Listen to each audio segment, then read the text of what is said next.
खुशामदीद कहते हैं। मैं असदुल्ला खान हूँ। पंजाब की तरफ से बिजली की कीमतों में 14 रुपए फी यूनिट रिलीफ 2 महीने के लिए दिया गया है।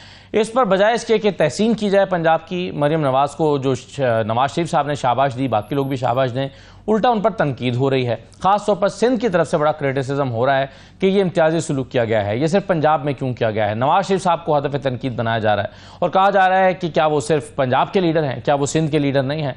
दूसरी तरफ इस पॉलिसी पर कि जो सब्सिडी दी गई है 45 अरब रुपए की, इस पर पीपल्स पार्टी जो सिंध की हुकूमत है वो बराह रास्त इस अमल पर ही क्रिटिसिज्म कर रही है। वो समझते हैं कि ये सब्सिडी होनी ही नहीं चाहिए थी।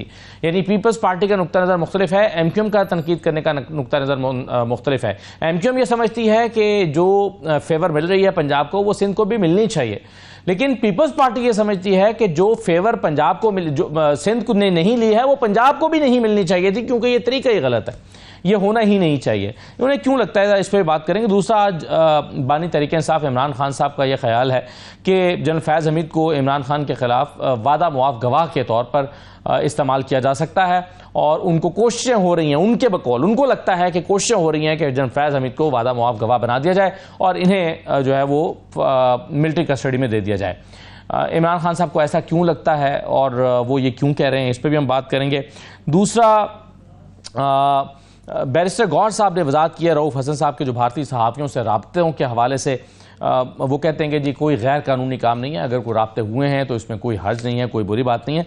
इन तमाम उमूर पर हम गुफ्तगू करेंगे। मेरे साथ अबूज़र सलमान न्याई साहब मौजूद हैं, पाकिस्तान तहरीक इंसाफ के रहनुमा हैं। हसन मुर्तज़ा साहब मुझे ज्वाइन कर रहे हैं, पाकिस्तान पीपल्स पार्टी के रहनुमा हैं।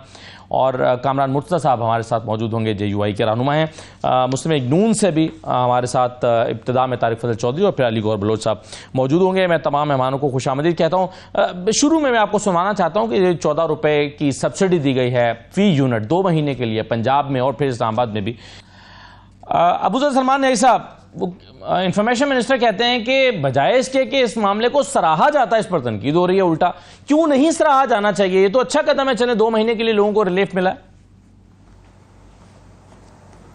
देखें, बात यह होती है कि जो आप डिसीजन मेकिंग करते हैं, whether it is intelligent, long term, ever lasting या नहीं है। पहला सवाल तो ये है, PMLN, इस बात से मैं एग्री करूंगा जो पीपल्स पार्टी ने कहा, मुर्तज़ा वहाब साहब ने भी कहा कि दे आर रिस्पॉन्सिबल पाकिस्तान में जो इलेक्ट्रिसिटी क्राइसिस है, खासकर उसकी प्राइसेस ज्यादा होने का वजह से, क्योंकि जो उन्होंने IPP साइन किए थे वो हायर टैरिफ्स पे थे, जिसका रिजल्ट ये है कि पंजाब में इस वक्त जो इलेक्ट्रिसिटी बन रही है उसकी जो पर यूनिट कॉस्ट है वो as compare to Khyber Pakhtunkhwa और जो सिंध है उससे कहीं गुना है, इनफैक्ट मेरे ख्याल से 2 गुना ज्यादा होगी। तो दिस इज द रीजन, इनकी जो बेसिकली जो थिंकिंग है जो PMLN की है वो हमेशा से यही होती है कि कोई रोड बना दो, कोई ऐसी चीज दिखाओ जो आवाम को नजर आए कि हम बड़ा रिलीफ दे रहे हैं, लेकिन long term it's not a wise economic decision, जिसको आप कहते हैं कि सोच समझ के। आप कह रहे हैं कि ये एक ऐसी पॉलिसी नहीं है जिसका लॉन्ग टर्म फायदा हो सके। न्याय साहब बिल्कुल सही है न्याय साहब, मगर मैं जरा तारिक फजल चौधरी साहब से मैं राय ले लूं, मैं वापस आ जाता हूं आपके पास। सर मुझे तारिक फजल चौधरी साहब ये बताइए कि ये जो सिंध की तनकीद हो रही है, सिंध कह रहा है कि जी यानी 2 तरह का नुक्ता नजर सामने आया है। एमक्यूएम समझती है कि ये आपने बड़ा इम्तियाजी सलूक किया है पंजाब को, क्या सिंध पाकिस्तान का हिस्सा नहीं है? नवाज शरीफ साहब को ऐसा नहीं करना चाहिए था। और दूसरी तरफ यह है कि ये कोई लॉन्ग टर्म प्लान तो है नहीं, ये क्यों अरबों रुपए इस काम के लिए खर्च किए जा रहे हैं जो एक आर्जी सा रिलीफ है? जी तारिक साहब। देखिए, गुजारिश ये है कि आपके पहले सवाल का जवाब ये है कि ये पैसा अगर फेडरल गवर्नमेंट दे रही होती, जो कि हमने इससे पहले 50 अरब रुपए का रिलीफ दिया है जी, जो 200 यूनिट तक इस्तेमाल करने वाले सार्फिन है, प्रोटेक्टेड और नॉन प्रोटेक्टेड, तो उसमें वो चूंकि फेडरल गवर्नमेंट ने किया है तो लिहाजा वो तमाम सूबों के लिए है, वो किसी एक सूबे के लिए नहीं है जी। और वो 50 अरब रुपए की ग्रांट से हुआ है, जो कि PSDP जो तरक्याती बजट था मुख्तलिफ महकमों का और MNAs का डेवलपमेंट बजट, उस पे कट लगा के शहबाज शरीफ साहब ने वो पैसा जो है वो मुख्तस किया ताकि एक आम सार्फिन को हेल्प मिल सके और पूरे पाकिस्तान के लिए। अब ये जो पंजाब वाला मामला है जी कि इसमें फेडरल गवर्नमेंट पैसे नहीं दे रहे, ये पैसे जो है फेडरल गवर्नमेंट अपने जाती बजट से दे रही है। अगर सिंध गवर्नमेंट अपने जाती बजट से कटौती लगा के या बाकी जो उनके एक्सपेंसेस हैं वो कम करके वो भी रिलीफ देना चाहे तो पंजाब से ज्यादा दे सकते हैं। ये तो कोई ऐसी बात नहीं है कि पंजाब को मरकज ने पैसे दिए हैं, जिसमें जाहिर है सबका राइट है, वो उनका अपना एक। इसी तरह आपको पता है कि सूबाई सतह के ऊपर बेशुमार स्कीम्स होती हैं, बेशुमार प्रोजेक्ट्स होते हैं जो प्रोविंशियल गवर्नमेंट्स खुद इनिशिएटिव लेती हैं, टेकअप करती हैं और इम्प्लीमेंट करती हैं। ये भी सूबाई गवर्नमेंट का अपना जाती इनिशिएटिव है और फंड जो है वो पंजाब गवर्नमेंट खुद देगी इसमें। सर लेकिन तारिक साहब एक और इस पर जी कर देता हूँ जी जी, क्योंकि ये जो 2 माह हैं ये गर्मियों के हैं जी, इसमें लोगों को बिजली का इस्तेमाल ज्यादा है, एसी चलते हैं, फ्रिज चलते हैं, तो उसमें चूंकि बर्डन ज्यादा आना है तो रिलीफ की जरूरत ज्यादा है। जब इंशाल्लाह अक्टूबर नवंबर आ जाएगा तो बिजली का इस्तेमाल वैसे बहुत कम हो जाता है, उसमें तो इंशाल्लाह। सर वैसे जो सख्त गर्मी के 2 महीने थे ना, जून और जुलाई, वो तो गुजर गए। अगस्त और सितंबर जो है वो कंपैरेटिवली जून और जुलाई से तो बेहतर ही हैं। लेकिन इसमें ये सर एक तो नुक्ता नज़र दूसरा ये है कि आप 17 रुपये से यूनिट से बिजली उठाकर लेकर गए हैं 60 रुपये पे, फिर उस 60 रुपये में से आप 14 रुपये रिलीफ दे रहे हैं, तो अल्टीमेटली तो लोगों को फिर भी बिजली महंगी ही मिल रही है। तो ये यानी पीटीआई का एक नुक्ता नज़र ये था कि आप सस्ती करना चाहते हैं, जैसे कि शहबाज शरीफ साहब का भी एक प्लान आ रहा था सामने, शायद वो अलग से आएगा, कि वो कह रहे थे कि जी हम बिजली की कीमतें सस्ती करने जा रहे हैं। तो क्या इसको उठाकर आप 17 रुपये पे ले आएंगे या 2-4 रुपये का रिलीफ होगा? वो जो शहबाज शरीफ साहब की तरफ से रिलीफ आ रहा है वो क्या है? देखिए उसकी तफसीलात अभी मैं आपको शेयर नहीं कर सकता, क्योंकि उसकी जो ऐलान प्राइम मिनिस्टर साहब ने 14 अगस्त को किया है उसमें कुछ चीजें फाइनल हो रही हैं, कबल वक्त है उसकी तफसीलात या उसकी जुजियात में जाना, लेकिन वो इंशाल्लाह पूरी कौम के लिए होगा, पाकिस्तान के चारों सूबों के लिए होगा और मजीद भी इंशाल्लाह ताला इस तरह के इकदाम जिससे कि आवाम को रिलीफ दिया जा सके वो इंशाल्लाह जारी और सारी रहेंगे। सही है। हसन मुर्तज़ा साहब, सर ये बताइए कि क्यों पीपल्स पार्टी की हुकूमत या सिंध हुकूमत क्या समझती है कि ये अमल ही ठीक नहीं है, ये सब्सिडी 14 रुपए की देनी नहीं चाहिए थी? बहुत शुक्रिया जी। देखिए ये बड़ा एक अहम इशू है, लोग जो हैं वो बड़े तंग हैं, लोग बड़े इस टाइम पूरी पाकिस्तानी कौम जो है वो एक अजाब से गुजर रही है और हम समझते हैं कि पंजाब के अंदर अगर ये हो तो दूसरे सूबों में उसकी महरूमियां जाती हैं। क्यों नहीं ये फेडरल गवर्नमेंट इनिशिएटिव लेती कि वो फेडरल गवर्नमेंट जो है वो सारों में कम करे। और जहां तक ये कहा जाता है जी कि हम अपने कट लगाकर, अपने एडीपी से कट लगा के और बाकी जो अखराजात हैं अगर उनमें ये कट लगाया जा सकता है तो फिर और काफी सारी चीजें हैं जिन पे कौम को रिलीफ की जरूरत है और फौरी रिलीफ की जरूरत है। 1-2 माह के बाद बिजली का लोड कम हो जाएगा, बिजली कम खर्च होगी, इसलिए वो देखिए आम आदमी के लिए तो इस रेट पर कम खर्च में भी जो है वो अफोर्ड नहीं कर रहे। कितना एक कम खर्च होगा? जिस घर में फ्रिज है क्या सर्दियों में बंद हो जाती है? क्या जिस घर में एसी है उस घर में हीटर नहीं चलता? क्या जिस घर में पंखा और बल्ब चलते हैं क्या सर्दियों में वो बल्ब नहीं जलते? तो ये कहना कि उस वक्त कम हो जाता है, यकीनन तो थोड़ा बहुत फर्क पड़ता होगा लेकिन इतना ज्यादा फर्क नहीं पड़ता। पीपल्स पार्टी ये समझती है कि ये के लिए जो ये शॉर्ट टर्म पॉलिसीज हैं ये कोई फायदेमंद नहीं है। पहले ही सब्सिडीज की मद में और काफी कुछ इस किस्म का हम नुकसान कर चुके हैं।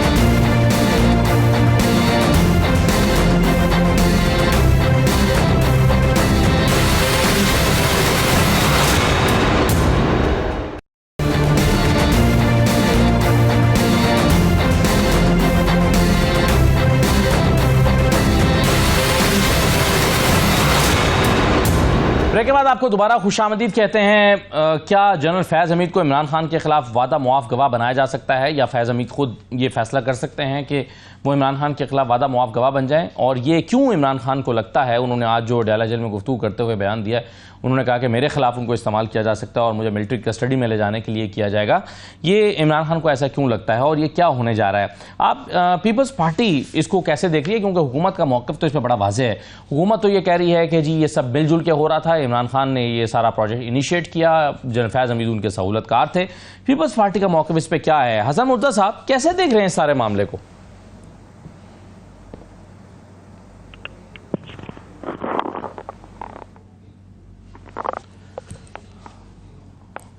हसन साहब जी सर कहिए। ये मैं समझता हूँ कि अयूब खान ये सिलसिला शुरू हुआ तो ये वहीं से होना चाहिए, और उसका जनरल ज़ियाउल हक, मुशर्रफ और जनरल पाशा, फैज हमीद, इस जैसे जितने भी जर्नैल हैं जिन्होंने हमारी प्रोफेशनल आर्मी को भी कौम के सामने जो है वो जवाबदेह कर दिया, उनको लाग के कटहरे में खड़ा कर दिया, जो हमारी सरहदों की हिफाजत के साथ साथ हमारे जो दाखिली मामलात हों, जो हमें दाखिली खतरात हैं, उनसे भी निपटने के लिए उन्होंने अपनी जानों के नजराने पेश किए, और यहाँ पर लाके खड़ा कर दिया कि 9 मई जैसे शर्मनाक वाकयात हुए जिसमें हमारी शोहदा की यादगारें तोड़ी गई, जिसपे काफी कुछ हुआ, कोर कमांडर्स के घर गिराए गए, जलाए गए।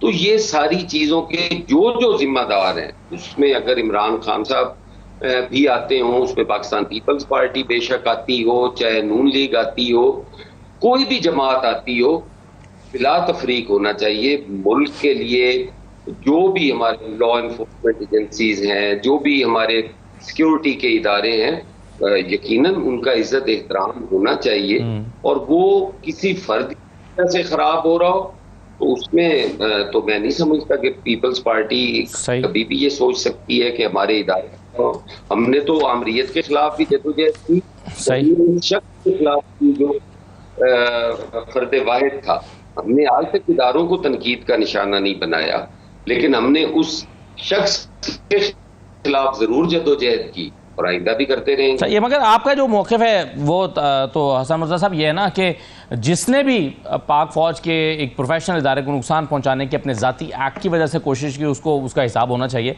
लेकिन इमरान खान का नुक्ता नज़र इससे मुख्तलिफ है, और मैं अबूज़र सलमान न्याय साहब के पास जाऊँगा। न्याय साहब, ये इमरान खान को क्यों लगता है कि जनरल फैज़ उनके खिलाफ, और वो समझते हैं कि मेरे खिलाफ जितने केसेस थे उसमें से चूंकि कुछ नहीं निकला, हालांकि अभी 190 मिलियन पाउंड वाला चल रहा है, और आपने देखा था पिछले दिनों चीफ जस्टिस ने उस पर रिमार्क्स दिए थे, उन्होंने बताया था कि किस तरह से एक बाहर से आने वाली रकम को आपने जिस शख्स को जुर्माना होना था उसी को आपने वापस कर दी।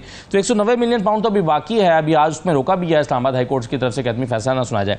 लेकिन वो ये समझते हैं इमरान खान के उनके चूंकि तमाम केसेस उसमें से कुछ निकला नहीं है, इसलिए अब ये नया कुछ हो रहा है। क्या हो रहा है? देखिए, समझते नहीं है, दिस इज अ फैक्ट। अभी तक जितने केसेस भी रियासत ने अपनी पूरी मशीनरी इस्तेमाल करके, जो क्रिमिनल जस्टिस सिस्टम है, प्रोसीजरल सेफगार्ड्स है, उनको बाईपास करके, कॉन्स्टिट्यूशनल सेफगार्ड्स को वायलेट करके पूरी कोशिश की कन्विक्शन सिक्योर करें, लेकिन जो रियासत है उसकी उसमें नाकामी हुई है। जब उसकी जुडिशियल स्क्रूटनी हुई तो वो सारी चीजें सेट असाइड हुई। इस वजह से 9 मई में मैं आपको एक चीज बता दूं, देखें, पहले सुप्रीम कोर्ट के 5 मेंबर बेंच कह चुकी है कि इमरान खान साहब का 9 मई से कोई लेना देना नहीं है, और फिर उसके बाद अभी लाहौर हाई कोर्ट के जब 9 मई के केसेस में इमरान खान साहब की पोस्ट अरेस्ट बेल हुई तो हाई कोर्ट ने भी यही ऑब्जर्व किया कि कोई एविडेंस एग्जिस्ट नहीं करती कि इमरान खान साहब जो हैं उनका 9 मई के इंसिडेंट से, जो वाकये से कोई लिंक बनता है या उनका कोई नेक्सस बनता है। और ये चीज इस बात से फर्दर सब्सटैंशिएट होती है कि he was in custody of NAB, और उस दौरान इन्होंने कुछ कॉल्स भी लीक की, लेकिन उस कॉल्स में भी इनको कुछ नजर नहीं आ रहा। सो अगर आपने बिला वजह किसी को सजा देनी है, प्रोसीजरल सेफगार्ड बाईपास करनी, जिस तरह बाकी केसेस हैं, अब मैं आपको बताऊं वो क्यों कह रहे हैं। देखिए, हमें तो बताया गया था जनरल फैज साहब को अरेस्ट किया गया है कोई टॉप सिटी के स्कैंडल की वजह से, ये इशू था, लेकिन बाद में कुछ जर्नलिस्ट हैं जिनको मेरे ख्याल से फीड की जाती है इंफॉर्मेशन को, व्हाट्सएप मैसेज आता है, वो सब एक ही बात बोलते हैं कि जी general Faiz is linked to 9 में, उससे इमरान खान साहब मिलिट्री कोर्ट में जाएंगे, ये जाएंगे, वो जाएंगे। जब इस तरह आप जर्नलिस्ट को फीड करेंगे, जारी बात एक बयानिया बनाने की कोशिश कर रहे हैं, तो उसका जवाब तो आएगा, उसका रिबटल तो आएगा। तो इस वजह से मेरे ख्याल से एक और केस बनाने की कोशिश नहीं, मगर आपको क्या लगता है सर कि क्या ये, लेकिन इसमें जनरल फैज के साथ इमरान खान के एक जमाने में बहुत अच्छे ताल्लुकात रहे हैं ना सर, बहुत अच्छे उनके ताल्लुकात रहे हैं बहुत सारे मामलात में, लेकिन देखिए ताल्लुकात, आप गवाह बन जाएंगे? देखिए, मैं आपको एक चीज बता दूं, जहां तक मेरा पिछले 2 साल से मैंने जमान पार्क में भी काफी टाइम गुजारा, अडियाला जेल भी गया, अटक जेल भी गया, मेरा बड़ी इंटरेक्शन है इमरान खान साहब से। मैंने ना वहां पे कभी जनरल फैज साहब का नाम सुना जहां मैंने उनसे कोई इंटरेक्शन होते हुए देखी, ना उनसे किसी ने देखा कि वो मशवरा दे रहे हैं, क्योंकि मशवरे की जरूरत नहीं। इमरान खान साहब एक स्टेट्समैन है, बड़े लीडर है, उनको पता है उन्होंने क्या करना है क्या नहीं करना। और जहां तक देखें, अगर आप किसी शख्स को बंद कर दें, कस्टडी में ले लें, जिस तरह यहां पे 9 मई के केसों में हुआ, फिर उनसे बयान लिए गए ड्यूरेस या कोर्शन में, तो वो तो आप किसी से भी ले सकते हैं। मुझे आप कोई शख्स दे दें, जितना भी बहादुर हो, एक दिन के लिए मुझे दे दें, मैं आपको 10 मिनट में उससे बयान ले दूंगा, जो फिर मुझे अगर तशद्दुद करने की आप इजाजत दें। तो इस वजह से मेरे ख्याल से जो कस्टडी का बयान होता है उसकी कोई कानूनी वुकत नहीं होती। जो कोर्ट ऑफ लॉ में आके आप बयान देते हैं, 164 की स्टेटमेंट होती है, उसकी फिर कानूनी वुकत होती है। फिर देखा जाएगा अगर ऐसा कोई बयान आता है, लेकिन कोई भी ऐसा बयान होगा, मेरा कहना यही है और हमारी पार्टी का भी यही है, वो होगा थ्रू अनड्यू इन्फ्लुएंस कोर्शन, क्योंकि वो कस्टोडियल कन्फेशन होगा। इसकी कोई कानूनी वुकत नहीं होती, ना कोर्ट ऑफ लॉ में वो एडमिसिबल होता। सही है, लेकिन जाहिर है अगर अदालत में अगर वो बयान दे देते हैं तो फिर तो उसकी अहमियत होगी। कामरान मुर्तज़ा साहब हमारे साथ मौजूद हैं। कामरान साहब, आप नहीं, देखिए असद साहब एक चीज, अगर नाइट असद साहब एक चीज जी, अगर कोई अदालत में बयान देता है, फिर वो बयान सच्चा है कि झूठा है, फिर मेरे पास हक होता है उस पर जरा करने का, क्रॉस एग्जामिन करने का, फिर उसकी भी ऑथेंटिसिटी वहीं पे स्टैब्लिश हो जाती है। अगर कोई कहता है ये मैंने किया है, तो फिर मैं उससे 10 सवाल भी पूछूंगा कि ये सच्चा बयान है, किस तरह मेरा वकील स्टैब्लिश कर सकता है आराम से, क्योंकि उसके बाद कोई कोरोबोरेटिव एविडेंस अगर नहीं है तो 100 चीजें हैं अदालत के अंदर, आपके पास सेफ गार्ड्स होते हैं, तो मेरा पूरा हक होता है डिफेंस का वहां पर। ठीक, सही है। कामरान मुर्तज़ा साहब, आप एज ए लीगल एक्सपर्ट आप क्या समझते हैं कि अगर इमरान खान के खिलाफ जो 9 मई के हवाले से FIRs हैं, मुकदमात हैं, उनको अगले मरहले में ले जाने के लिए जनरल फैज़ हमीद का कोई कन्फेशनल स्टेटमेंट कितना अहम किरदार अदा कर सकता है, और इमरान खान को उसकी बुनियाद पर उनके खिलाफ जो है वो क्या कार्रवाई हो सकती है? इस वक्त हम मफरूजे पे बात कर रहे हैं कि जनरल फैज़ हमीद जो है वो कोई कन्फेशनल स्टेटमेंट देंगे, और अगर देंगे तो फिर उसका इफेक्ट क्या होगा। अब तक तो जो हमारी इतलात है, उन्होंने कोई ऐसा कन्फेशनल स्टेटमेंट नहीं दिया जी। और कस्टडी में जो है वो उनको आज 2-3 दिन तो हो गए होंगे कम से कम जी। तो जितना डिले क्रिमिनल साइड पे, जितना जिस काम में जितना डिले होगा, वो उसमें जो है ना वो फैटल होता है प्रोसिक्यूशन के लिए।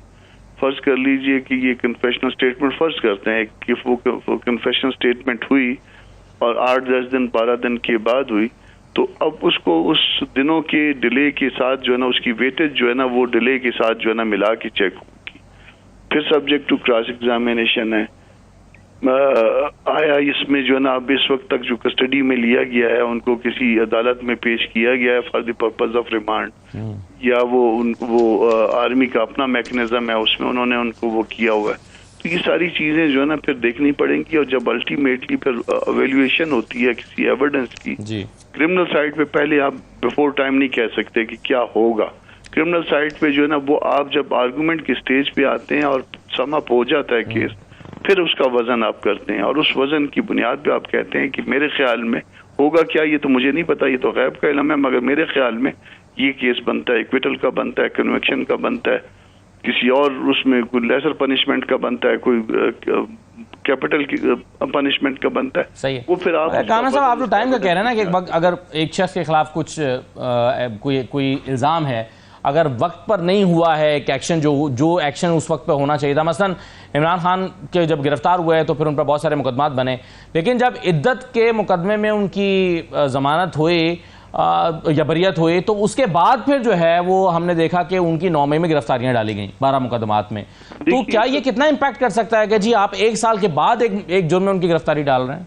देखिए, इद्दत वाले मामले में तो वो जो है ना वो बेहूदगी थी ना जो हमने की सबने मिलके, तो वो बेहूदगी तो चले अदालत ने उस बेहूदगी को जो है खत्म कर दिया, मगर जो कुछ भी था बेहुदा हरकत थी ना, अगर रियासत या गवर्नमेंट इस तरह से मामलात में इन्वॉल्व हो जाए तो मेरा ख्याल है कि फिर वो रियासत जो है उसके पास और करने का कोई काम नहीं है।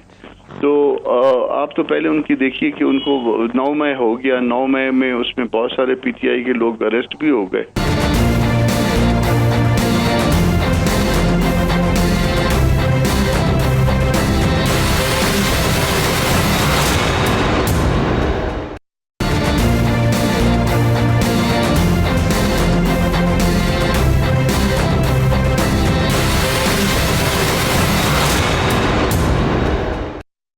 अरेस्ट होने के बाद अब मुझे नहीं पता कि उसमें एविडेंस क्या है उनके खिलाफ या क्या नहीं है, मगर जो इमरान खान साहब की जो उसमें अरेस्ट डाली गई है बहुत डिले के साथ डाली गई है, यानी उनको इस केस में बहुत देर के बाद इन्वॉल्व किया गया, अराउंड 1 साल के बाद।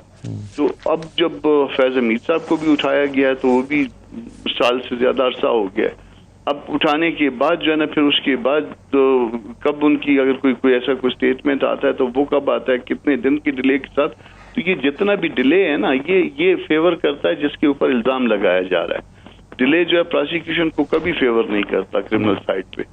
तो इस चीज को जो है फिर आप जब देखेंगे तो फिर मामला जो है फिर आपको मशकूक नजर आएंगे, शक ज्यादा नजर सही है। मगर ठीक है हसन मुर्तज़ा साहब, अब मसला ये है कि कुछ दिन पहले तक हमें लग रहा था कि बातचीत हो रही है मुज़ाकरात की, पीपल्स पार्टी भी कह रही थी आओ मिलकर बात करते हैं, PMLN मुसद्दक मलिक साहब ने कहा कि भाई बहुत हो गया, आए हमारे साथ बैठे हैं बात करते हैं। आज बैरिस्टर अकील मलिक कह रहे थे कि कोई बात इनके साथ नहीं हो सकती। ये जो मुख्तलिफ हम देखते हैं कि एक लहर उठती है कभी मुज़ाकरात की और कभी वो लहर नीचे की तरफ चली जाती है, ये इस वक्त पीपल्स पार्टी क्या देख रही है कि ये कोई इमरान खान के साथ मुज़ाकरात वाला बाब क्या बंद हो चुका है और वो अगले मरहले में दाखिल हो गए हैं उनके मामला सारे? देखिए, सियासत में मुज़ाकरात तो कभी भी बंद नहीं होते, मुज़ाकरात के दरवाजे बंद होते हैं। ये तो मामलात जहाँ तक खान साहब के क्रिमिनल केसेस का, चाहे वो झूठे हैं चाहे वो सच्चे हैं, अदालतों में उनके फैसले होंगे। अब वो अगर उनको रिलेट करें इन मुज़ाकरात से कि सियासी तौर पर जो हम बंद गली की तरफ बढ़ते हैं और फिर निकलते हैं और फाइनली हमें उधर ही जाना पड़ता है, ये चीजें रिजॉल्व करने के लिए, ये इश्यूज रिजॉल्व करने के लिए डायलॉग तो होना है उन चीजों के ऊपर। और वो खान साहब कहते हैं कि मैं सियासतदानों से करने नहीं है, वो मैं करूंगा पाक फौज से या एस्टेब्लिशमेंट से या ISI से। तो समझ से बालातर है इन हालात में, इस माहौल में किस तरह हम मुज़ाकरात की तरफ बढ़ेंगे। कोई ये तो गैर मशरूत तौर पे होंगे, अपने जो क्रिमिनल केसेस हैं उनको वो अलग से डील करेंगे। वो बाकी मामला यकीनन मुज़ाकरात होने चाहिए और पार्टी तो कभी भी नहीं कहती कि ये चीजें मुज़ाकरात के बिना आगे बढ़े, मुज़ाकरात के जरिए बढ़े। सारे स्टेक होल्डर्स जो है उनको ओन करें, तभी हम बेहतरी की तरफ जा सकते हैं। और मुल्क की जरूरत भी इस वक्त यही है कि हम मुज़ाकरात के जरिए आगे बढ़ने की कोशिश करें। बिल्कुल सही है, बिल्कुल ठीक है सर। लेकिन आज अबूज़र सलमान नए साहब जो 190 मिलियन पाउंड केस है उसमें इस्लामाबाद हाई कोर्ट ने ट्रायल कोर्ट को फैसला सुनाने से रोक दिया है। आपके ख्याल में ये जो डिमांड की गई PTA वकला की तरफ से कि ये इसकी बुनियादी वजह क्या है? क्योंकि एक राय ये भी थी कि जितनी जल्दी कन्विक्शन, अगर फ़र्ज़ करें फैसला इमरान खान के ख़िलाफ़ ही आना है तो चलें वो अपने नेक्स्ट जो उनका ऑप्शन है अब उसको तो अवेल कर सकते हैं, हायर कोर्ट के पास जा सकते हैं अपील लेकर। तो आपके ख्याल में ये अच्छा हुआ है या बुरा हुआ है? नहीं, देखें, ये शायद काफी लोगों को समझ नहीं है। मैं थोड़ा आपको बता देता हूँ वो केस था क्या। यहाँ पे नैब का जो इन्वेस्टिगेटिंग ऑफिसर जब कोर्ट में आया, विटनेसेस जब एग्जामिन हो रहे थे, तो उससे पूछा क्या ये इंक्वायरी इस तरह की पहले हो चुकी है? तो उसने कहा जी हो चुकी है और वो क्लोज हो चुकी है सेम इशू के ऊपर। जब एक दफा एक इंक्वायरी नैब केस में क्लोज हो जाती है तो दोबारा उसको इनिशिएट नहीं किया जा सकता। तो फिर हमारे वकील ने दरख्वास्त दी कोर्ट में कि उस इंक्वायरी से रिलेटेड जितने भी कागजात हैं, जितने भी डॉक्यूमेंट्स हैं, एविडेंस है, वो कोर्ट में पेश की जाए। तो ट्रायल कोर्ट ने वो रिजेक्ट कर दिया। फिर उस रिजेक्शन ऑर्डर को हाई कोर्ट में चैलेंज किया गया।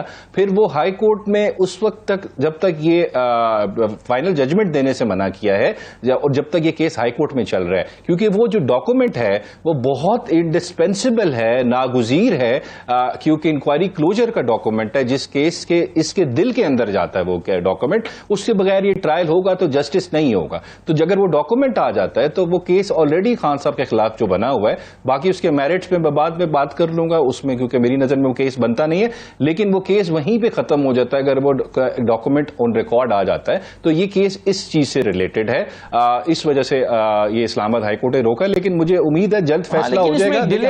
जल्दी फैसला हो, क्या फाइनली जो देखिए डिले फैसले में आया, लेकिन हम एटलीस्ट अपना हमें डॉक्यूमेंट है जिसकी बुनियाद पर आप डिफेंस, आप क्या समझते हैं कि अबूज़र साहब, क्या आप जी, आपका क्या ख्याल है कि ये ट्रायल कोर्ट में ही इस डॉक्यूमेंट की बुनियाद पर खत्म हो जाएगा, इसको इनिशिएट ही नहीं कर सकता?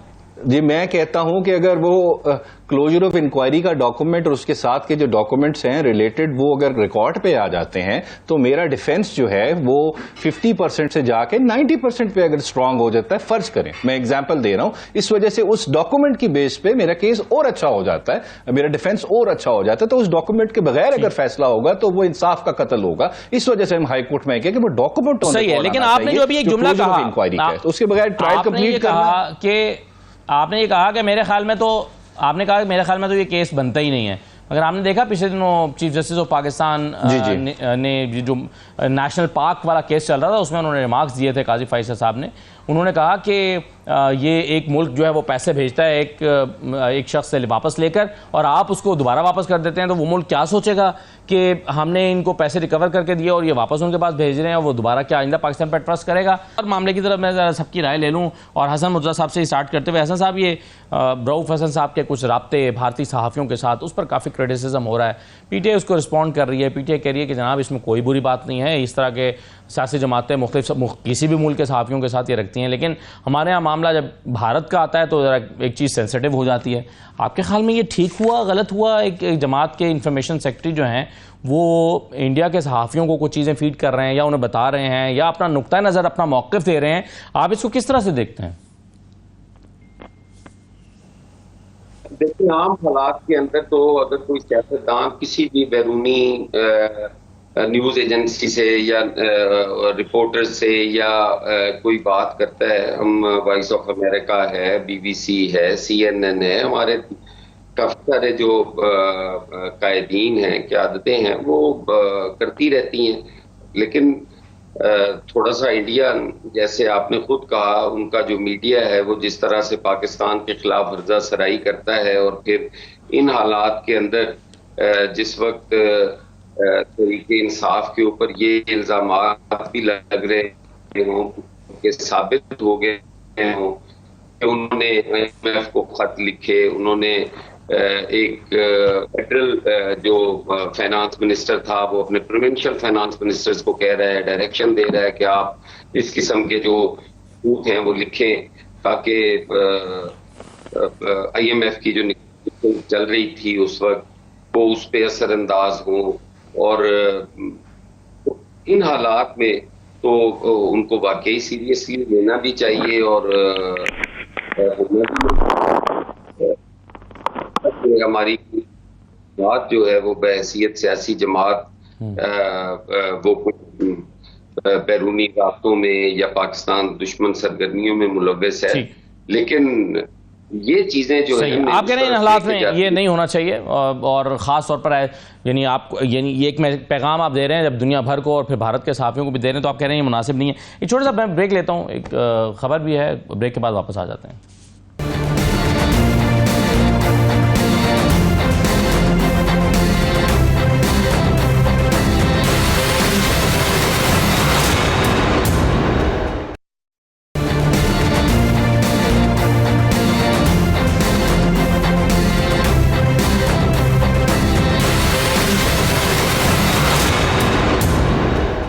ब्रेक के बाद दोबारा आपको खुशामदीद कहते हैं। अभी हमने खबर भी देखी है कि बाजोड़ में दहशतगर्दों के साथ, खारजियों के साथ एक फायरिंग का तबादला हुआ है जिसमें 3 कीमती जानें पाक फौज के जवान जो हैं उन्होंने अपनी जान मादरे वतन के नाम की है और जाम शहादत नोश किया है।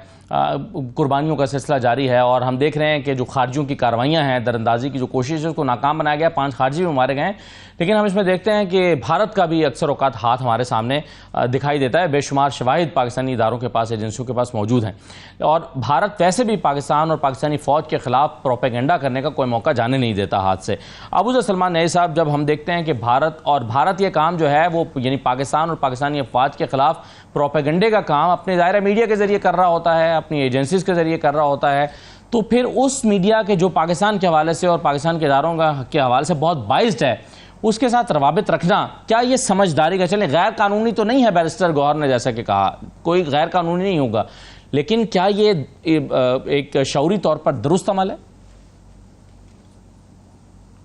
देखें, करण थापर को मेरे ख्याल से शायद आप भी जानते हो, वेल नोन CNN दोबारा हम कनेक्ट कर लेते हैं। पहली बात हसन मुर्तजा साहब, ये आपने कहा कि इस तरह के मामला जो है वो, चलिए मैं कामरान मुर्तजा साहब हमारे साथ मौजूद हैं, उनकी राय ले लेता हूँ। पहले कामरान साहब, इंडियन जर्नलिस्ट कोई राब्ता भी करता है तो हम मुहतात रहते हैं, उसकी वजह वो हालात की है। इसी तरह से मतलब फर्ज कर लीजिए कि वॉइस ऑफ अमेरिका वाले राब्ता करते हैं या यूरोप से कोई रेडियो या टीवी स्टेशन वाले राब्ता करते हैं तो हम अपनी बात कर लेते हैं उनके साथ खुल के।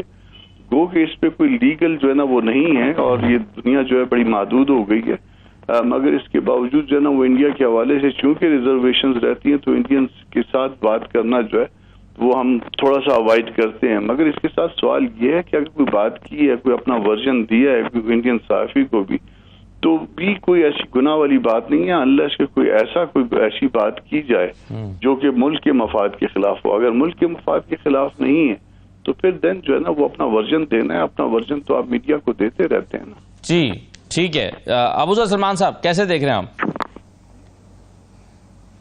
जी बिल्कुल, देखें एक सेक्रेटरी इंफॉर्मेशन जो पॉलिटिकल पार्टी का होता है उसका क्या काम होता है? उसका काम होता है मीडिया, लोकल हो इंटरनेशनल हो, उनके साथ कनेक्टेड रहें और उनसे अगर कोई चीज पूछी जाती है तो उतना वर्जन उसके पे दें, क्योंकि पॉइंट ऑफ व्यू देना आपका हक है, बेशक कोई भी हो। और जहां तक करण थापड़ की बात है, देखिए पूरा पाकिस्तान उसको जानता है, हमारे बहुत सारे पाकिस्तान के पॉलिटिशियंस जो हैं, डिप्लोमेट्स हैं, एम्बेसडर्स हैं, उसको इंटरव्यू दे चुके हैं। मियां नवाज शरीफ साहब 2013 में करण थापड़ के प्रोग्राम में बैठ के कह रहे थे कि जी कारगिल की मैं जब इलेक्ट हूंगा तो इन्वेस्टिगेशन करूंगा, जो जनरल मुशर्रफ ने कारगिल का मिस एडवेंचर किया था।